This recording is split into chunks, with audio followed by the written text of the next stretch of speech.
جن کے پاس کوئی عہدہ، کوئی مرتبہ، کوئی رتبہ ہے، اگر انہوں نے قانون بنایا ہے تو اس کی اطاعت کرنی ہوگی. ابھی اطاعت کرنا جو ہے یہ انا کو بہت ناگوار گزرتا ہے. جس کی انا حد سے گزری ہوئی ہے اس پر اطاعت سے بھاری اور کوئی چیز نہیں ہے. لیکن فائدہ یہ ہوتا ہے کہ جب انسان اپنی انا کو قابو کرتا ہے، اطاعت گزار ہو جاتا ہے، ادب کرتا ہے قوانین کا، اور ادب کرنے کی اس کو عادت ہو جاتی ہے. اس میں ہوتا یہ ہے کہ جب کوئی جذباتی صورتحال پیدا ہو جائے، کوئی غیر معمولی صورتحال پیدا ہو جائے، تو ادب کی عادت انسان کے کام آتی ہے. یوں سمجھے کہ انسان ایک طرح سے آٹو پر چلتا ہے، عادت پڑ گئی ہوتی ہے نا اس کو. ہم نے دو چیزیں ڈسکس کی تھی نا، فطرت اور جبلت. یہ ادب کا تعلق آپ کے خیال میں کس چیز سے ہے، فطرت سے یا جبلت سے؟ فطرت سے ہے. فطرت سے ہے. جانوروں کے اندر ادب نہیں ہوتا. جانوروں کے اندر نہ ایٹیکیٹس ہیں نہ مینرز ہیں، یہ چیزیں نہیں ہیں. انسانوں میں ہوتا ہے ادب، اور فطرت انسانوں کے اندر ہے. اور فطرت اور جبلت کے کمبینیشن سے ہی تو عادتیں بنتی ہیں. تو کیوں نہ ہم اپنی عادتوں کو فطرت کے قریب لے جائیں. یہ چیز انسان کو بہت فائدہ دیتی ہے. کوئی انیوژل صورتحال پیدا ہو جائے، ایکسیپشنل سرکمسٹانسز اگر آ جائیں، ہنگامی صورتحال ہم کہتے ہیں نا، ایمرجنسی، تو ادب کی عادت انسان کو سنبھال لیتی ہے. عادت پڑ گئی ہوتی ہے نا ادب کرنے کی. اور اس کا مظاہرہ ہوا ہے صلح حدیبیہ کے موقع پر. مسلمانوں کو عادت تھی قانون ماننے کی. اس چیز نے مسلمانوں کو بچا لیا صلح حدیبیہ جیسی آزمائش میں پڑنے کے باوجود. آپ کے علم میں ہوگا کہ بڑا سخت وقت تھا مسلمانوں پر. وہ مسلمان بالکل خوش نہیں تھے صلح حدیبیہ کی شرطوں سے، لیکن چونکہ ان کو عادت تھی ڈسپلن کی، عادت تھی قانون ماننے کی، اطاعت کرنے کی، وہ ہیبیچولی اطاعت کر گئے. اس کے بارے میں اللہ تعالیٰ نے فرمایا ہے سورۃ الفتح آیت نمبر 26 میں، اذ جعل الذین کفروا فی قلوبہم الحمیۃ حمیۃ الجاہلیۃ فانزل اللہ سکینتہ علی رسولہ وعلی المؤمنین والزمہم کلمۃ التقوی وکانوا احق بها واہلہا وکان اللہ بکل شیء علیما. اور جب وہ لوگ جنہوں نے کفر کیا انہوں نے اپنے دلوں میں حمیت بٹھا لی، جاہلی حمیت، وہ جوش اور جذبات میں بے قابو ہو گئے، تو اللہ نے سکینت نازل فرمائی اپنے رسول پر اور مومنوں پر، اور اللہ نے چپکا دیا ان کے ساتھ تقوی کی بات کو. تقوی پر عمل کرتے چلے گئے. کیوں؟ عادت پڑ گئی تھی نا. اور تقوی تو ادب کے بغیر نہیں آ سکتا. تقوی آتا ہی ادب سے ہے. اپنے دل کو آپ خوش کرنا چاہتی ہیں، آپ بڑوں کا ادب کر کے دیکھیے، ٹھنڈک پہنچ جائے گی آپ کو. بعض دفعہ جب بڑوں کو ڈکٹیٹ کرنے کی ذمہ داری ہم لے لیتے ہیں، جب ہم چاہتے ہیں کہ بڑے ہماری اطاعت کریں، ہم اپنے آپ کو پریشان کرتے ہیں. ہم بلا وجہ کا بوجھ ہے جو کہ اپنے اوپر لاد لیتے ہیں. اس ذمہ داری کو نکال دیں. اللہ نے ہماری ذمہ داری نہیں ڈالی کہ ہم سب کو اپنا مطیع بنائیں، بلکہ بعض دفعہ فرما برداری کرنا، کسی کی بات ماننا، یہ بھی انسان کو بڑا پرسکون کر دیتا ہے، ہلکا کر دیتا ہے. کوالٹی آف لائف اگر اچھی ہمیں چاہیے، ہم ادب کر کے دیکھیں، آپ دیکھیں گے کہ بہت اچھا لگے گا، ہلکا ہو جائے گا انسان. تو عظیم الشان فتح کا جو نقطہ آغاز تھا مسلمانوں کی، جس کا کہ آخری نقطہ سمجھیں کہ فتح مکہ تھی، اس کا آغاز کہاں سے ہوا؟ یہ عظیم الشان فتح ملی کیسے؟ اطاعت سے. اطاعت سے ملی. قانون کا ادب، قانون کی اطاعت. قانون کا ادب کیا ہے؟ قانون کی اطاعت کی جائے، اوبے کیا جائے. کہا جاتا ہے کہ rules are made to be obeyed not to be broken. قانون کا فائدہ کیا؟ اگر ہر ایک اس کو توڑنے پر تیار کھڑا ہے تو فائدہ کیا ہوا قانون کا؟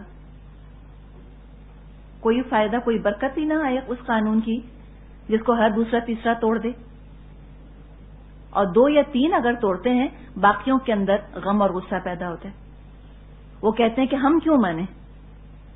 جب وہ توڑ رہا ہے، جب اس کو کنسیشن دے دیا تو میں کیوں مانوں؟ میں بھی توڑ دیتا ہوں. تو قانون کو برقرار رکھنے کے لیے ضروری ہے کہ 99.99% لوگ عمل کریں، 99.99% لوگ اس کو فالو کریں. خود کو پرسکون رکھنے کے لیے بھی ادب بہت ضروری چیز ہے، ورنہ انسان جھنجھلاہٹ میں، فرسٹریشن میں مبتلا رہتا ہے. ماحول میں امن کے بجائے، یکسانیت کے بجائے کانفلکٹ رہتی ہے ہمیشہ، جس کا بھی ہم ذکر کر رہے ہیں نا. اگر ادب نہ کیا جائے اور اطاعت نہ کی جائے، اگر کانفلکٹ رہے گا، ٹکراؤ رہے گا ہر وقت، بدگمانی اور غصے کی کیفیات ابھرتی ہیں.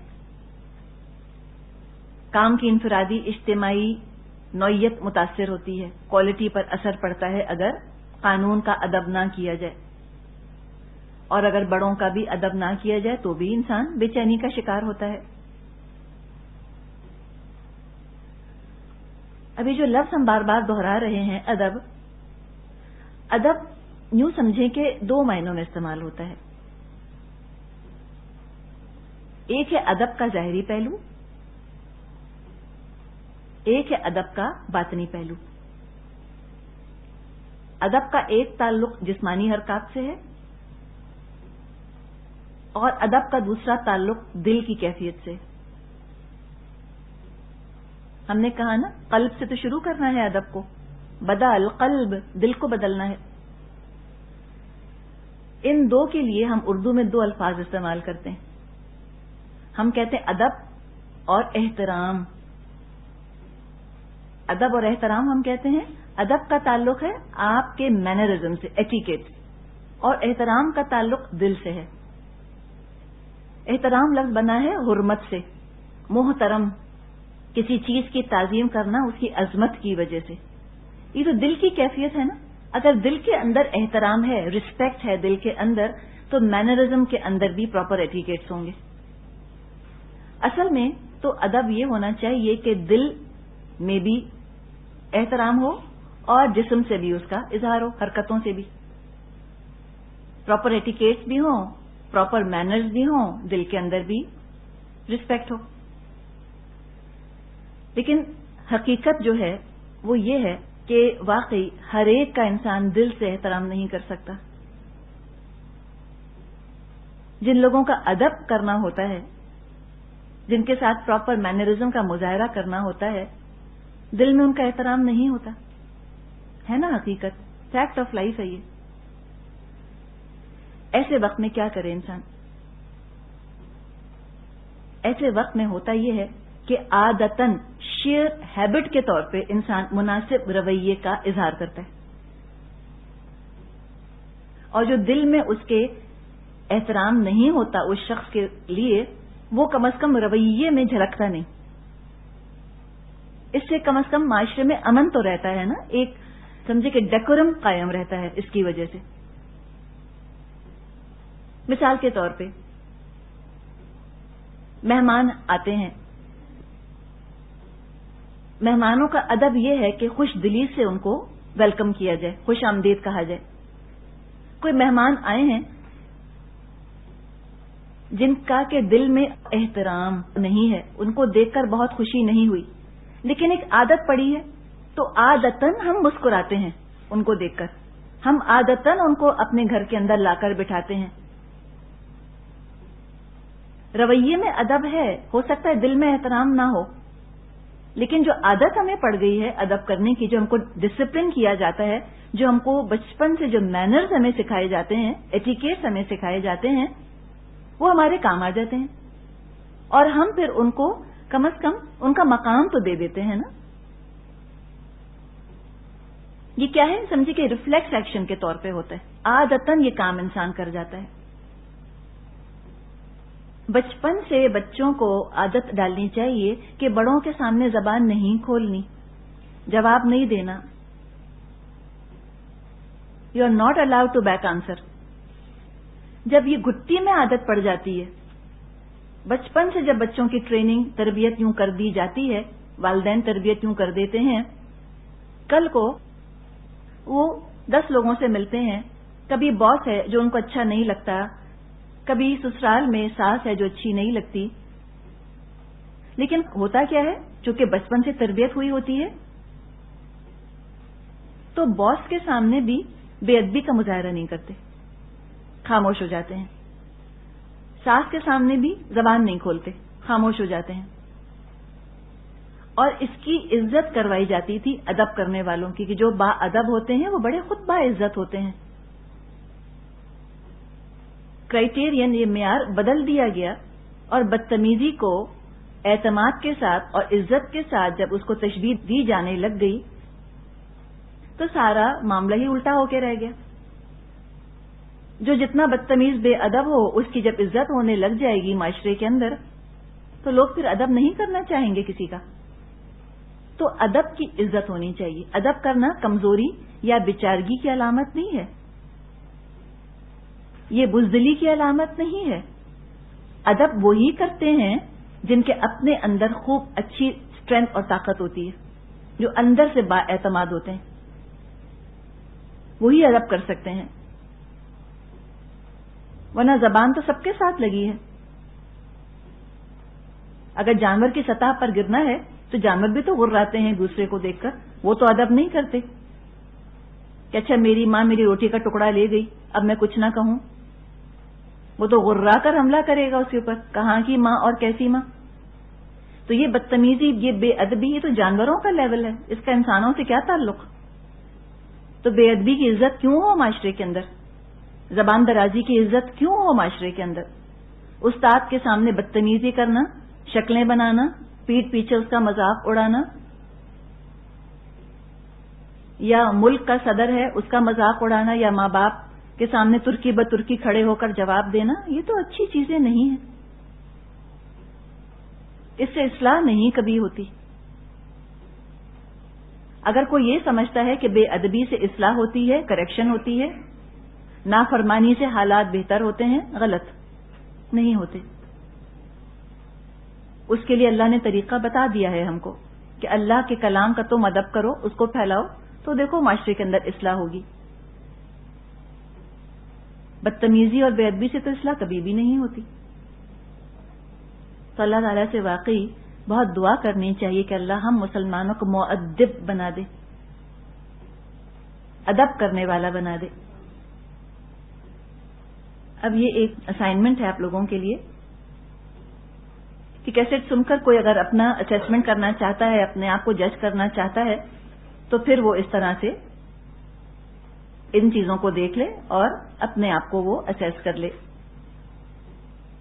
اب سب سے پہلے اس پہ خالق کا ادب، ریسپیکٹنگ اللہ، اس کے بارے میں چند چیزیں لکھی گئی ہیں.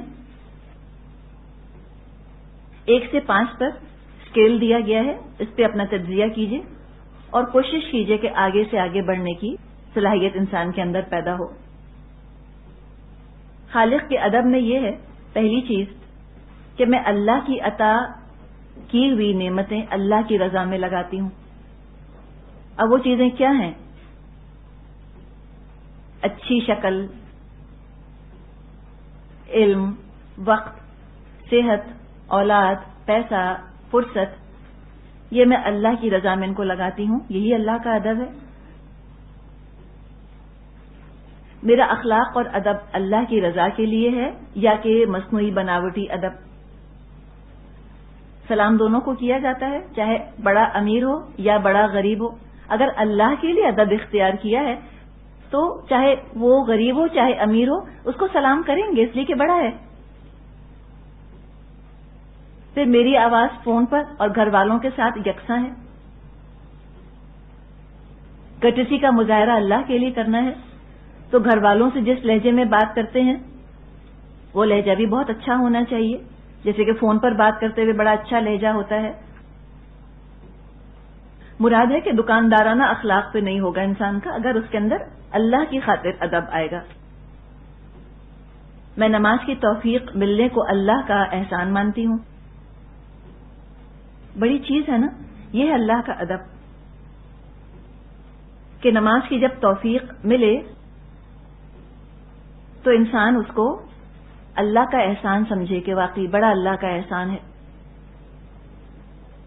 میں شعوری طور پر اللہ سے باتیں کرتی ہوں, شعوری طور پہ. یہ بھی بڑی چیز ہے. اس کا مطلب ہے کہ واقعی اللہ کا ادب ہے, اللہ سے تعلق قائم ہے.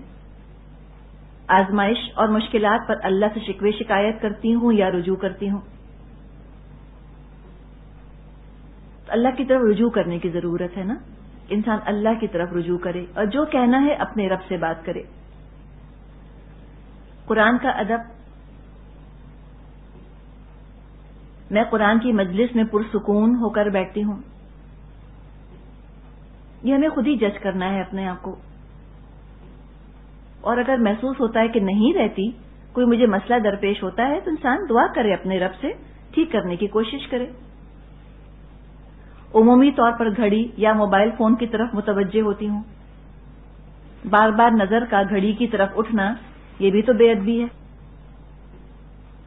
حضور صلی اللہ علیہ وسلم کا ادب, آپ کی چھوٹی بڑی سنتوں کی پیروی کرنا میرے لیے کتنا اہم ہے, کتنا اہم. یہ ہم خود جج کریں اپنے آپ کو. چھوٹی سنتیں بھی, بڑی سنتیں بھی, انفرادی سنتیں بھی, اجتماعی سنتیں بھی, ان کو سامنے رکھ کے دیکھ لیں. پھر میں نبی اکرم صلی اللہ علیہ وسلم پر, ازواج اور صحابہ پر بلا جھجک تبصرے کرتی ہوں.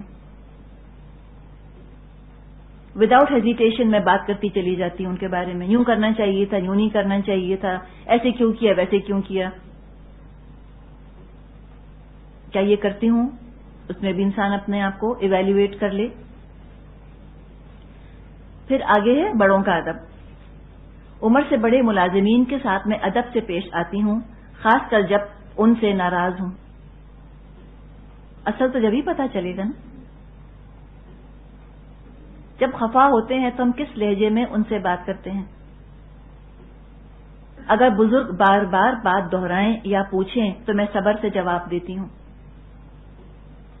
بعض دفعہ بوڑھے ہو جاتے ہیں, ان کو آواز نہیں آتی, ایک ہی بات 3 دفعہ 4 دفعہ 5 دفعہ دہرانی پڑتی ہے. سمجھ کی بھی کمی ہوتی ہے اور کان کی بھی خرابی ہوتی ہے. کئی فیکٹرز مل جاتے ہیں. تو یہ نہیں ہے نعوذ باللہ کہ وہ کوئی ہمیں تنگ کرنے کے لیے بار بار پوچھ رہے ہیں. ایسی بدگمانی نہ لے کر آیا کریں بزرگوں کے لیے. ان کو شوق نہیں ہے ایک بات بار بار پوچھنے کا, ان کو سمجھ نہیں آئی. صبر کے ساتھ دہرائیں, چاہے 10 دفعہ وہ پوچھیں. اندر سے بے صبری اٹھتی ہے, دبائیں اس کو, صبر کے ساتھ ان کو جواب دیں. پھر مجھے اپنی باڈی لینگویج پر کنٹرول ہے.